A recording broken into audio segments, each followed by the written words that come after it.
What's up, Glue Dots? I'm Elaine, the Midnight Crafter. Today I've got a little project for you, kind of a fall DIY. Not the fall DIY you'd expect though, but it is back to school time, and I know kids, I'm so sorry. I used to dread this when summertime was still happening and I'd go into all the stores and see the back to school stuff. It pained me, thinking, not yet, please. But as parents, we are trying to plan ahead. So if you need a little teacher gift, I have a great little item for you. Easy to make, inexpensive, and very useful. It won't be one of those ones that your teacher will say, oh, thank you, and as soon as you leave, dump it in the trash or put it aside, or who knows what they do with them. Anyway, it's a little tin that holds magnets, and they're really cute, and the tin itself is magnetic as well. So it's a great project for anyone. I can't wait to get to show this to you. It's an easy one. You're going to love it, and so will the teacher. Before we get to it though, if you'd hit the subscribe button down below, we would absolutely love to have you join the Glue Dot family. We have a lot of fun here. It's a bit crazy at times, but we do have a lot of fun here. And there's a bell next to the subscribe button. If you hit that, it will notify you every time I upload a new video. Also, if you like my videos, give me a thumbs up. If you don't, okay, thumbs down, I accept. I'll take whatever I get. Would love to hear from you why you like them, why you don't like them, if there's anything you'd like to see me do different, or any projects you'd like to see me do in the future. Would be great. If you do me the huge favor, I would really love to hear what your biggest crafting challenge is. So in the comments below, please let me know. I am working on a project for that, so if you could let me know your biggest crafting challenges, it would be super helpful for me. Anyway, now that we've said it all, pretty much said it all, let's get to our project.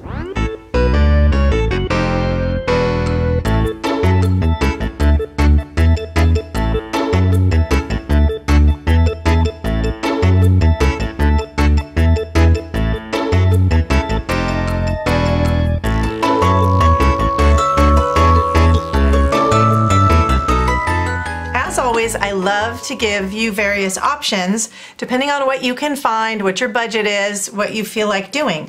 So I'm going to show you, this is one option, and what I do is cut these little square pieces out, and I only use the square pieces. Now this piece, I think, I've had it for a long time, but it's somewhere in the ballpark of $3 to $4 for this whole piece. Now I have other projects I use the larger pieces for, but if you're only wanting the smaller ones, this may not be the most cost-effective way. I also, another option, I just found this today, I thought it was really cool, and this would be for making some smaller magnets, but this is an option as well. These are, I think they're called penny tiles or something like that, so they're about the size of a penny. And obviously you can make a lot of magnets out of this one. They will be obviously smaller. And a third option would be to use these dominoes, and they will obviously then be a little bit larger magnets. They're smaller than regular dominoes. These are from Dollar Tree. So if you're going to use the tiles, you're going to want to cut out as many as how many magnets you choose to make for your little container. So you want to cut off those little strings that are around the edges there if you do choose to use these tiles. So I'm going to do only one of these just so that I can show you. And I also am going to do one of the dominoes. Now these tiles are glued together with bigger clumps of glue, so you can actually break these pieces right off, and then you're going to cut off the extra pieces there of that glue. We have our three various tiles available, so I'm going to go ahead and show you what the next step is here. For this tutorial, I'm going to do kind of some summery colors, the oranges, a little bit of green, maybe some like hot pink. The first thing you're going to want to do is decide what you want your base color to be. I'm just going to go with this orange color that I have, and these are just Dollar Tree nail polishes, and you want to be very generous with them. First, what you're going to do is polish the sides of your tile all the way around. It gives it a little more finished look. And if you want it to be darker, you can go ahead and give a second coat after this one dries.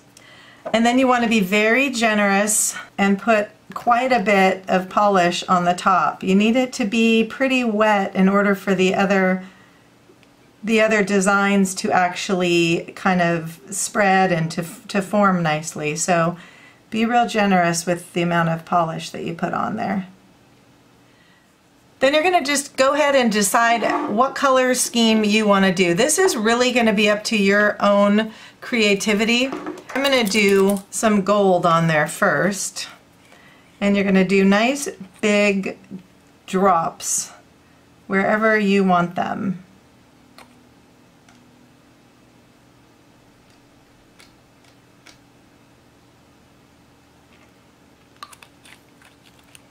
So I started out with the gold. I think next I'm going to go with some green, and I'm going to dab that right into the center of the gold drop.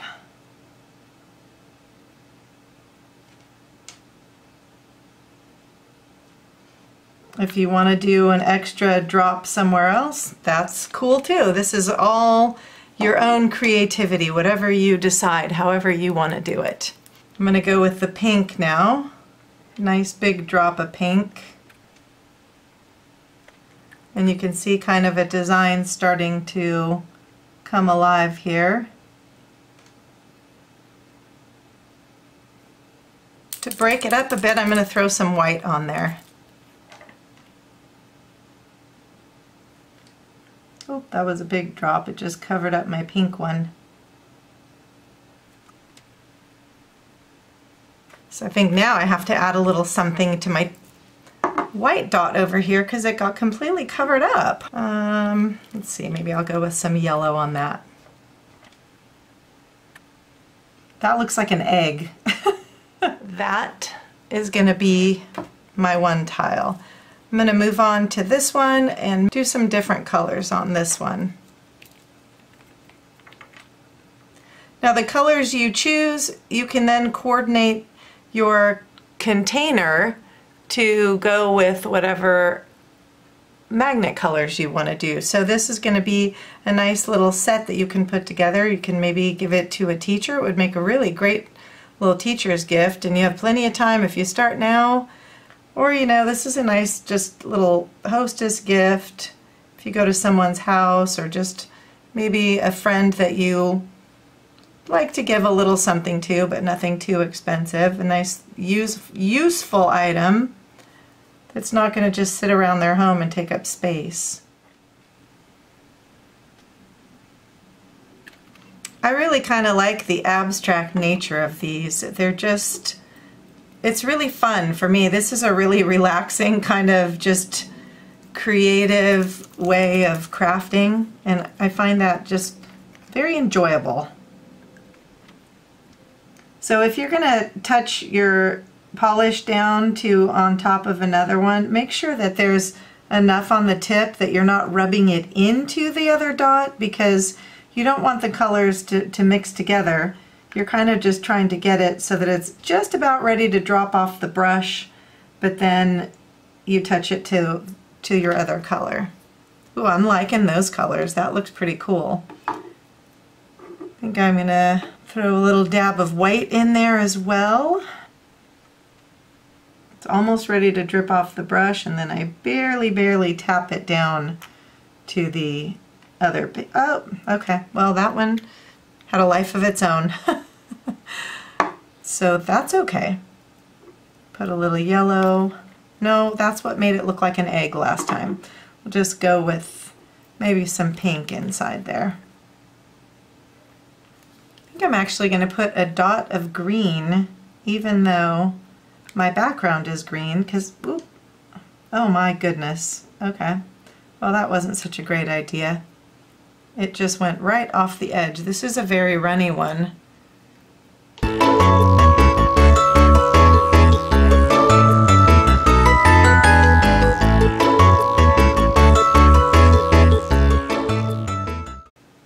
So I think that's going to be it for my green one. And now I'm going to move on to the little domino tile. I think I'm actually going to start that one out with a gold base just to change it up a bit, since there's some shimmer. The shimmer polishes are beautiful. So if you have polishes that are metallic, or shimmery, whatever you want to call them, with glitter in them, and you want to use those even on top or on the sides or as your base, they really do look amazing, and they add kind of a whole different style to it.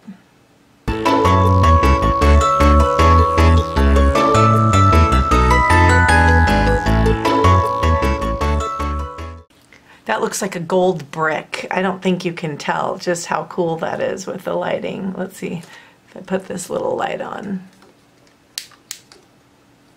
Maybe you can see it a little better. Anyway, I think that looks pretty cool. Again, you could do this in blues and turquoise. You could do this in browns. You could do it in fall colors with the reds and whatever, red and orange and browns, or kind of whatever style looks good to you.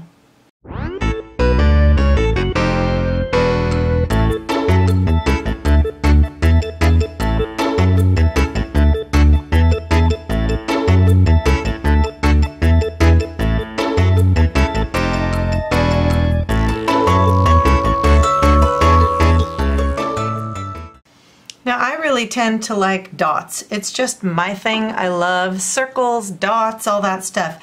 If you want to do something a little different, you can take a toothpick and you can actually run through your dots and make a swirl design, line designs through them, whatever you choose. So the key here now, and the most important thing here, is to really, really let these dry thoroughly. They're going to have to dry overnight so that tomorrow we can put a clear coat on them and then we can glue our magnets on. While we're waiting for those to dry, you're going to take your magnetic case. This one happens to be from Daiso, but they do have them at Dollar Tree in a, I believe it's in a 2-pack. And they do have smaller ones. I like the larger one so that we can fit a few magnets in it, but you know, if you want to just do 4 magnets, you can always put them into a smaller one. So now with any kinds of ribbon that you may have, I happen to choose these and the polishes to coordinate with them. I got this ribbon from the Dollar Tree. So you're just going to start decorating your tin. Now I usually like to just decorate the lid and leave the bottom of the tin just as it is. It's up to you how you want to do it. This ribbon that I purchased is a bit wide, so depending on how you want to decorate, get the size of ribbon that will work according to what you would like to do. I want to decorate just the lid, and this ribbon is too thick for that, so I'm actually going to end up folding it in half. Just go around the edge and glue that all the way around. I've got my ribbon glued on all the way around, fold it in half. I was thinking about cutting it, but I decided not to. The next thing I'm going to do is take my adhesive gemstone stickers from the Dollar Tree, and I'm going to go around this upper edge here with those. And it would be really nice, I just don't have any, to put the pink ones or something. Those are really cute, and it seems like they're always much more available than the clear ones. So that would have been a good thing, or even the green ones, just depending again on what color or theme you're going with. And now pretty much the decorating is up to you, how you want to do it. What I'm going to do is take a couple of my little flowers that I have, and then maybe even a couple of the leaves. I think the leaves would look cute on there sort of as a base. And just kind of start gluing things down. I'm going to put some lace down on the bottom, maybe sort of running across it. There are so many really great paper sticker type flowers at Dollar Tree too that would make really, really great embellishments for the top. Now these little flowers, they have a little thing that sticks out on the bottom. I'm going to actually cut that little extra bit off so that the flowers will lay a little more flush to my design. And I'm going to put one little gemstone in the center of each of my flowers. I think that will help to kind of carry that bling from the outside to the top to just kind of give it a little more connected look, like it was planned. I think it just makes it look really cute. So here's one little box, just so you can see how that comes out. And if you want to embellish it more, as I said, you could go ahead, you could put rhinestones around the bottom, you could put different ribbon. I'm going to show you another one that I have made from before, and this is using the paper flowers. And I have just a polka dotted ribbon that I had found, and I added a little ribbon with some stuff on there. And here's a sneak peek at how the matching set looks. These are the magnets inside. So pretty much at this point we're gonna have to hang and wait. Our box is finished and our little tiles are drying. I might make another couple tiles or so just so that I have a full coordinating box as a gift, and I will show it to you, finish it up as soon as they get all dry. Oh, and I discovered that the back of these domino pieces are actually blank, so that might be a good side to paint on. It doesn't really matter, as you see it didn't show through on this domino piece, so if you don't want your dots to be on the back side, you can do them on the front side and cover them up, or you can just paint directly onto the blank side. So I've done a few more, and I just want to let you know, the thicker and wetter your base coat is, the more your dots will spread out and be flat. The more you allow that base coat to dry, or if it's too thin, you'll actually get the raised dots. The raised dots, I kind of fear, may chip off more easily down the line, so take that into consideration. It does really give a nice, really nice finish to have the dots to be a little flatter. If you're enjoying my videos, don't forget to hit the subscribe button so that you can see what other new things I've got coming up. Alrighty? Thumbs up would be great too. We're going to be gluing our magnets on the back of each one of these. Now the magnets that I got, because I wasn't planning for these little domino pieces, they're a little bit too big and they do show from the front. So the last thing we're going to do is put our clear polish on. You want to be really generous with the clear polish too, because that's what gives it a really nice glaze on the top. After you get all these done, you are going to let them dry really well, and then we'll be showing them off, how cute they are and what a great little gift they make. Well, I decided to glue the rest of the magnets on, even though they are a little large for these domino pieces. But if it bothers you, get smaller magnets or get bigger domino pieces. Duh! Anyway, Captain Obvious here. So anyway, I just wanted to show you how they look, and I'm going to show you them put up and also show you the other one that I did as well in different colors. So hang on a sec. Stick with me, Glue Dots. Don't forget to subscribe while you're at it.